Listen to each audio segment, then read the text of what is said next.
تھوڑا سا اپنے آپ کو ٹائم دیں. بڑا ٹائم دے لیا سماج کو، فلاح کو، اس کو اس کو، تعلقات کو، سیر سپاٹے کو، کھانے پینے کو، کپڑے پہننے کو، بڑا ٹائم. اپنے آپ کو ٹائم دیں. آپ اپنے اعمال پر غور کریں.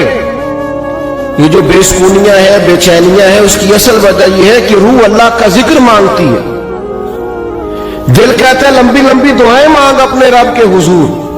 باطن پیاسا ہے، روح پیاسی ہے، اندر تڑپ بھی ہے اور طلب بھی ہے، لیکن ہم اسے اچھے کپڑوں کے ذریعے مطمئن کرنا چاہتے ہیں. کوئی نہیں مطمئن ہوتی. ہم اچھا کھانا کھا کے قلبی اطمینان چاہتے ہیں، اس سے نہیں آتا. یہ اللہ کی یاد سے آئے گا، یہ تقوی سے آئے گا، یہ پرہیزگاری سے آئے گا. اور دنیا میں کوئی تکلیف سہنی بھی پڑے تو سہ لینی چاہیے، آخرت بچانی چاہیے. دنیا میں کوئی مشقت برداشت کرنی پڑے تو کر لینی چاہیے، لیکن اپنی آخرت کو بگڑنے سے بچانا چاہیے. ہم سارا ٹائم دنیا کو دیتے ہیں، لیکن وہ نتیجہ کیا نکلتا ہے؟ ہر آدمی آپ کو اپنی عینک سے دیکھتا ہے. وہ کہتا ہے میرے مطابق چلے تو پھر تو ٹھیک ہے، اور اگر کہیں میرے مطابق نہیں چلتا تو پھر بندہ ٹھیک نہیں ہے. اپنی ہے. اور کچھ لوگوں کا خیال ہوتا ہے آپ کو یوں چلنا چاہیے، تو کچھ کا خیال ہوتا ہے یوں ہونا چاہیے، تو کچھ کا خیال ہوتا ہے اس طرح ہونا چاہیے. تو بندوں کے معیار پہ تو پورا نہیں اتر سکتے. یہ دیکھو رب و رسول کیا فرماتے ہیں، اس مطابق ڈھل جائے. دنیا میں تھوڑی مشقت بھی برداشت کرنی پڑتی ہے تو کریں، تکلیف سہنی پڑتی ہے تو سہ جائیں. کہیں تھوڑا کم پیسوں میں گزارا کرنا پڑتا ہے تو کر جائیں، لیکن اپنی آخرت کو بچا لیں. قبر حشر کو بچا لیں. چھوڑ کے آ جاتے ہیں بڑے قریبی لوگ اور پلٹ کے کوئی نہیں جاتے. آہستہ آہستہ ہر آدمی کی جگہ ایک آدمی بیٹھ جاتا ہے، کوئی کسی کی ضرورت محسوس نہیں کرتا. دنیا میں کوئی آزمائش ہے تو خیر ہے، لیکن اپنی آخرت کو محفوظ کریں، بچائیں. صحیح بخاری میں حدیث ہے، مسلم میں بھی موجود ہے. ایک خاتون آئی تھی نبی کریم صلی اللہ علیہ وسلم کی بارگاہ میں. انہوں نے عرض کی یا رسول اللہ صلی اللہ علیہ وسلم، میں مرگی کی مریضہ ہوں، مجھے مرگی کا مرض ہے، میرے لیے دعا کریں. نبی کریم علیہ السلام سب کے لیے دعا فرماتے، اور حضور دعا کرتے تو شفا بھی اللہ فوراً ہی عطا کر دیتے. یعنی حضرت علی شیر خدا کی آنکھیں دکھتی تھی خیبر میں، حضور نے لعاب دہن لگایا، اللہ نے شفا عطا کر دی. حضرت عبداللہ ابن عتیق رضی اللہ تعالیٰ عنہ کی پنڈلی ٹوٹ گئی، نبی پاک نے لعاب دہن لگایا، اللہ نے شفا عطا کر دی. سرکار دعا کرتے، اللہ کرم کر دیتا. اس خاتون نے بھی عرض کی مجھے مرگی ہے، میرے لیے دعا کرے. لیکن آج حضور علیہ السلام نے انفرادی بات ارشاد فرمائی. فرمایا اگر تو کہے تو میں دعا کر دیتا ہوں، اللہ شفا دے گا، اور اگر کرے صبر. کیا مطلب؟ مرگی کے ساتھ ہی زندگی گزارے. اگر کہے تو دعا کرتا ہوں اللہ شفا دے گا، اور اگر صبر کرے تو پھر میں دعا کروں گا اللہ تعالیٰ جنت عطا کرے گا. یعنی دنیا کی تکلیف کچھ برداشت کرنی ہے تو کر لے، آخرت بچ جائے. خاتون تھیں، خواتین میں بعضوں کا صبر کم ہوتا ہے، لیکن اس بی بی نے چند سیکنڈ لیے سوچنے کو، 1 منٹ سے قبل کہنے لگی، ذرا بھی نہیں اس نے ٹائم لگایا سوچنے پہ، فوراً عرض کرنے لگی حضور میں کر لوں گی گزارا، دعا کریں اللہ جنت عطا کرے. آخرت ٹھیک ہونی چاہیے، اگلا معاملہ بہتر ہونا چاہیے. والآخرۃ خیر وابقیٰ، آخرت بہتر بھی ہے اور ہمیشہ باقی رہنے والی بھی ہے. آخرت میری درست ہونا چاہیے.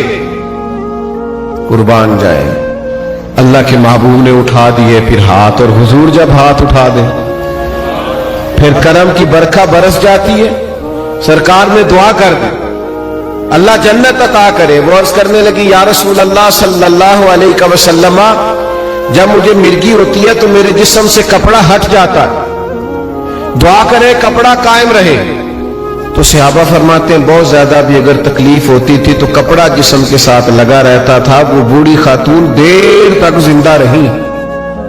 باہر سے جب کوئی مہمان آتا تھا تو لوگ اسے کہتے تھے جنتی کو دیکھنا ہے تو اس بوڑھی کی زیارت کرو، اسے حضور نے جنت کی بشارت عطا کی۔ دنیا میں تھوڑی تکلیف برداشت کرنی پڑے تو کر جائیں، اپنی آخرت کو بچائیں۔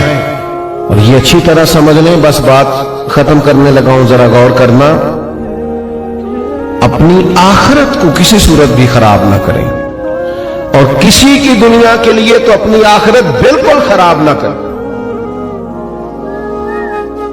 حضرت عمر بن عبدالعزیز رحمۃ اللہ علیہ بادشاہ تھے، تو جب آپ کا آخری وقت تھا تو اپنے اپنے بچوں کو بلا کے کہا تھا، بیٹا میں تمہارے لیے کچھ نہیں بنا سکا، کوئی دنیا داری جمع نہیں کر سکا۔ اور کہنے لگے اس کی وجہ یہ تھی کہ تمہارا باپ بزدل تھا، دوزخ سے ڈر گیا، اگر دلیر ہوتا جہنم کی آگ سے نہ ڈرتا تو بڑا مال جمع کرتا۔ میں ڈر گیا تھا، میں نے اپنی آخرت تباہ نہیں کی تمہاری دنیا بنانے کے لیے، تو مجھے معاف کر دینا۔ تو آپ کے بچے کہنے لگے، ابا جی لوگوں کے بچے بھی گلیوں سے گزرتے ہیں، حال اور ہوتا ہے، ہم جب گزرتے ہیں لوگ آپ کو بھی دعائیں دیتے ہیں، ہمیں بھی دعائیں دیتے ہیں۔ باقی جو بادشاہ گزر گئے، بڑا بڑا مال چھوڑ کے گئے، ان کے بچے مسجدوں کے آگے مانگا کرتے تھے، بھیک مانگتے تھے، اور جناب عمر بن عبدالعزیز کے بچوں کو اللہ نے بڑی شانیں عطا فرمائی۔ تو کبھی بھی آخرت کے معاملے میں، اپنے بھی اولاد کے معاملے میں اپنے آپ کو محتاط کریں۔ بار بار ایک لفظ قرآن و سنت میں استعمال ہوتا ہے جس کو تقوی کہا جاتا ہے۔ متقی بنو، پرہیزگار بنو، تقوی اختیار کرو۔ یہ تقوی کیا ہے؟ حضرت سیدنا عمر فاروق رضی اللہ تعالیٰ عنہ نے حضرت ابی بن کعب رضی اللہ تعالیٰ عنہ سے پوچھا کہ یہ جو بار بار قرآن و سنت میں تقوی کا ذکر آتا ہے تو تقوی کیا ہے؟ تو آپ عرض کرنے لگے، حضور کوئی آدمی کسی تنگ رستے سے گزر رہا ہونا اور لباس اس نے کھلا پہنا ہوا، عرب کے لوگ کھلا لباس پہنتے تھے، جبے پہنتے تھے، اور دونوں وہ جو تنگ رستہ ہے اس کی دونوں جانب کانٹے دار جھاڑیاں ہوں، تو بتائیے وہ آدمی گزرے گا تو کیسے گزرے گا؟ تو حضرت عمر فرمانے لگے، سادی سی بات ہے، ذرا اپنے کپڑوں کو سمیٹ کے گزرے تاکہ دائیں بائیں جو جھاڑیاں ہیں اس کے کپڑوں سے لگ نہ جائے۔ حضرت ابی بن کعب کہنے لگے، بس حضور دنیا میں بھی دونوں جانب گناہوں کی جھاڑیاں ہیں، جو ذرا بچ کے اپنی قبر میں پہنچ گیا اسے متقی اور پرہیزگار کہا جاتا ہے۔ تھوڑا بچ کے چلنا۔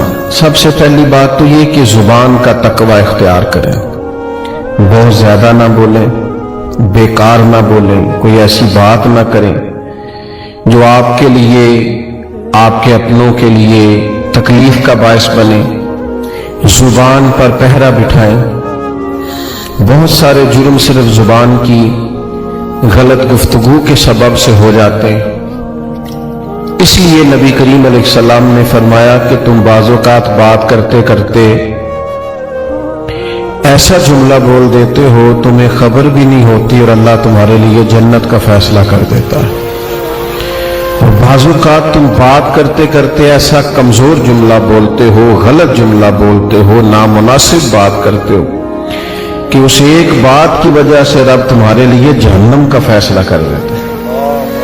تھوڑا محتاط ہو کہ بہت شوق ہے لوگوں کو گپے لگانے کا، باتیں کرنے کا، ادھر ادھر کی ہانکنے کا، تو بعض اوقات یہ زبان اللہ کی ناراضگی کا باعث بن جاتی۔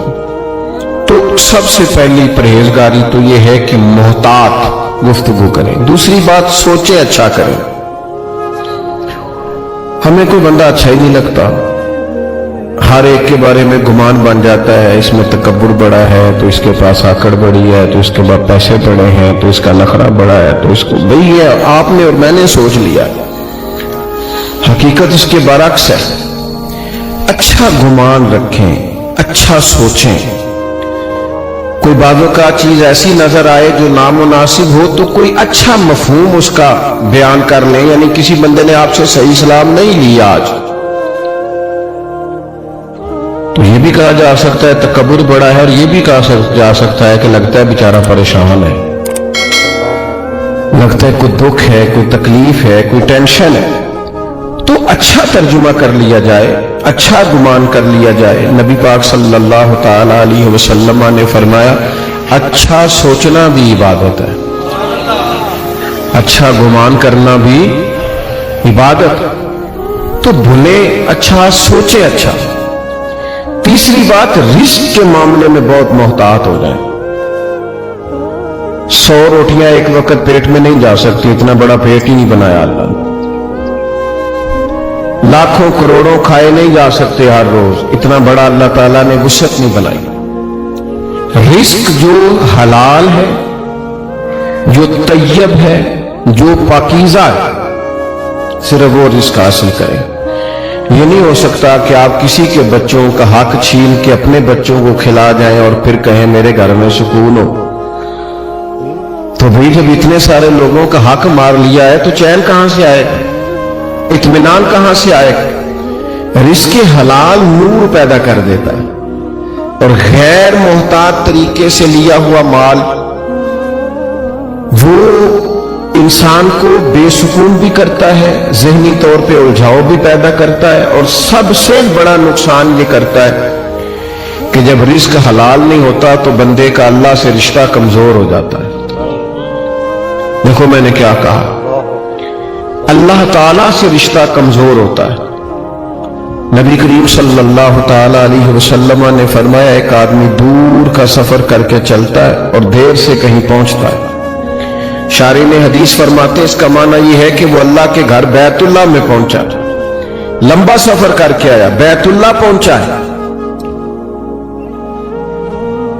یہاں آ کے وہ دعا کرتا ہے یا رب یا رب یا رب۔ حضور علیہ السلام نے فرمایا اس کی دعا قبول نہیں ہوگی۔ یا رسول اللہ صلی اللہ علیہ وسلم اتنا لمبا سفر کر کے آیا ہے اور اتنی مشقت سے پہنچا ہے تو کیوں نہیں قبول ہوگی؟ تو کریم فرمانے لگے اس لیے نہیں قبول ہوگی کہ اس نے جو کھایا ہے وہ بھی حرام پیسوں کا ہے، اور جو پیا ہے وہ بھی حرام پیسوں کا ہے، اور جو پہنا ہے وہ بھی حرام کا۔ تو جب تک رزق حلال نہ ہو دعائیں قبول، تو محتاط کمائے نا، محتاط لائیں۔ پھر ایک اور بات بھی آپ کو عرض کروں، حلال میں برکت بڑی ہوتی، پیسے تھوڑے ہوتے ہیں پر ان میں برکت ہوتی۔ یہ ناجائز پیسوں کی تو سمجھ نہیں آتی آئے کہاں سے اور پھر گئے کدھر، اس معاملے میں محتاط۔ تیسری چوتھی بات یہ کہ لوگوں کو تکلیف دینے سے بچیں، اذیت نہ پہنچائیں۔ ہمارا ایک مخصوص سا مزاج ہو جاتا ہے کہ میں بڑا اہم آدمی ہوں، میری بڑی خاص شخصیت ہے۔ کچھ لوگ تو کسی لائن میں لگنا پسند ہی نہیں کرتے، کسی نظم کا، کسی پابندی کا حصہ بننا ان کے بس کی بات ہی نہیں۔ یاد رکھیں احتیاط کرنی چاہیے، کسی کو اذیت نہ پہنچے، کسی کو تکلیف نہ ہو۔ ایسا نہ ہو کہ کوئی ہماری وجہ سے اللہ کے حضور جا کے روئے کہ اس نے بڑا ستایا ہے۔ اپنے وجود کو اس طرح کا نہ بنایا جائے کہ اللہ کے بندے اس سے اذیت محسوس کریں، اللہ کی مخلوق کے لیے آسانی پیدا کی جائے۔ حضور علیہ السلام نے فرمایا، یہ سیاستہ میں حدیث ہے، کریم فرماتے ہیں قیامت کے دن اللہ تعالیٰ کی بارگاہ میں ایک تاجر پیش کیا جائے گا، تجارت کرتا تھا، کاروبار کرتا تھا۔ جب اللہ تعالیٰ کی بارگاہ عالی مرتبت میں پیش ہوگا تو رب فرشتوں سے فرمائے گا میری رحمت کا فیصلہ ہے کہ اسے جنت عطا کی جائے۔ تو ہر آدمی کو اپنا پتہ تو ہوتا ہی ہے، من آنم کے من دانم، پتہ تو سارا ہے سردار نو کیتیاں دا، پتہ تو ہوتا ہے نا بندے کو اپنے اعمال۔ تو وہ تاجر اللہ کے حضور عرض گزار ہوتا ہے، مالک مجھے تو اپنے اعمال کا پتہ ہے، میرے اندر تو ڈھیروں کوتاہیاں ہیں، لیکن یہ جو سبب بنا ہے میرے لیے بخشش کا، وہ سبب کیا ہے؟ کس چیز کی برکت سے اللہ تعالیٰ نے مجھے معاف کیا؟ تو حضور علیہ السلام فرماتے ہیں رب کریم اس تاجر سے فرمائے گا تو تجارت کرتا تھا، کاروبار کرتا تھا، پھر کچھ لوگ تجھ سے ادھار بھی لے جاتے تھے، پھر تو اپنے لوگوں کو بھیجتا تھا پیسے لینے کے لیے کہ وہ فلاں آدمی لے گیا تھا مال، اس سے پیسے لینے، تو کہا کرتا تھا کہ جو جان بوجھ کے نہ دے اس پہ سختی کرنا۔ میری طرف دیکھ رہے ہیں آپ؟ جو جان بوجھ کے نہ دے اس پہ سختی کرنا، لیکن اگر کوئی تنگ دست ہو، مجبور ہو، کمزور ہو، غریب ہو تو اس پہ آسانی کر دینا، ہمارا گزارا ہوتا ہے، تو کہا کرتا تھا۔ تو تاجر عرض کرے گا مالک میں کہتا تھا کہ یار اگر کوئی مجبور ہوا نا تو اسے گنجائش دینا، ہمارا تو کام چلتا ہے، ویسے ہم غریبوں کو گنجائش نہیں دیتے۔ ہاں جی کسی تگڑے کو پیسے لینے ہوں تو انہوں آخی دے بھائی تو کیویں دے سکنا ہے، بندہ ماڑا ہوئے تو انہوں آندے نے بھی سویرے دینے نہیں تو میں تمہیں نہیں پڑھ لینا ہے۔ غریب آدمی ہے، پتہ ہے اس بیچارے نے روب میں آ جانا۔ تو حضور علیہ السلام کی ایک حدیث آپ نے یاد رکھنی ہے۔ نبی پاک علیہ السلام نے فرمایا اگر تم نے کسی شخص سے کچھ رقم لینی ہے اور بندہ تنگ دست ہے، مجبور ہے، دے نہیں پا رہا، تو کریم فرماتے ہیں اسے مہلت دے دو، جتنی دنوں کی تم اسے مہلت دو گے، جتنے پیسے تم نے اس سے لینے ہوں گے اتنے پیسے اللہ روز صدقہ کرنے کا ثواب عطا فرمائے۔ آسانی کر دو اللہ کے بندے۔ تو حضور فرماتے ہیں اللہ تعالیٰ اس تاجر سے فرمائے گا تو کہتا تھا کہ بھائی جو تنگ دست ہوا آسانی دینا، ہمارا تو کام چلتا، مالک میں کہتا تھا، تو اللہ فرمائے گا پھر بتا نا تو میرے بندوں پہ آسانی کرتا تھا، میں تیرے اوپر آسانی نہ کروں۔ اس کو سمجھیں آپ، تکلیف نہ دیں، لوگوں کے لیے آسانیاں پیدا کریں۔ میرے پاس ایک محکمے کے دوست جمع ہو کے آگے، کافی سارے کہنے لگے ہمیں کوئی نصیحت کر دیں، سارے دفتر کے متعلقہ لوگ تھے۔ میں نے کہا میری نصیحت یہ ہے کہ جیڑا بندہ تھوڑے کولوں کام آوے نہ کوئی انہیں نہ کیا کرو کل آئی، اگر ہو سکتا ہے تو کر دو۔ اللہ کے بندوں کو تکلیف، یہ جو رواج بن گیا نا بعض دفتروں میں کہ کل آنا، پرسوں آنا، پیر کو آنا، فلانے ٹائم آنا، یہ بریک ہے، یہ چھوٹی ہے، اذیت کیوں دیتے ہیں رب کے بندوں؟ آپ آسانیاں پیدا کریں تاکہ اللہ آسانی کرے ہم پر۔ تو تقویٰ یہ ہے کہ اچھا سوچیں، اچھا بولیں، رزق حلال کمائیں اور لوگوں کو تکلیف دینے سے بچیں۔ نتیجہ کیا نکلے گا؟ پھر جب قبر میں جائیں گے نا تو زندگی چونکہ اچھی گزاری ہے تو پھر قبر کھڈا نہیں ملے گی، پھر قبر میں بچھو کیڑے نہیں ملیں گے، پھر قبر باغ بنی ہوئی ملے گی، باغ۔ ایک منٹ کے لیے سوچنا کہ مرنا ہے تو باغ میں جانا ہے، باغ میں کہیں باغ لگا ہو تو اس میں جانا کتنا خوبصورت لگتا ہے۔ تو حضور نے فرمایا مومن کی قبر جنت کے باغوں میں سے باغ ہے، اور باغ اتنا خوبصورت ہے کہ جس میں آنکھ کھلے گی تو پہلی زیارت ہی مدینے والے محبوب کی نصیب ہے۔ آج پھولے نہ سمائیں گے کفن میں آسی، قبر کی رات ہے ان سے ملاقات کی رات۔ تو محتاط زندگی گزاریں، اللہ سے ڈر کے وقت گزاریں۔ ایک میں آج کل دیکھتا ہوں ہمارے ماحول کے اندر سب جگہوں پہ ٹائم دینے کا رواج ہے۔ پہلے تو کوئی بندہ سیاسی سماجی ہوتا تھا نا، اب اللہ خیر کرے سارا ملک ہی سیاسی سماجی ہے، سارے سب کا ہی کوئی نہ کوئی سلسلہ ہے۔ یا میں ولیمے پہ نہیں جا سکا تو چلو بیٹے کو بھیجتا ہوں، تعزیت کو نہیں جا سکا تو میں پرسوں چلا جاؤں گا۔ سب کو سیٹ رکھنا ہے، تعلقات ٹھیک رکھنے، ایسا بن کے رہنا ہے کوئی ناراض نہ ہو، اچھی گڈ بک میں رہنے کا شوق ہے۔ او بھائی بندے سارے راضی کر لیے ہیں، اللہ کو راضی کرنے کا کیا کرنا؟ بندے تو اس طرح ہوتے ہیں، حضرت علی فرماتے ہیں جس طرح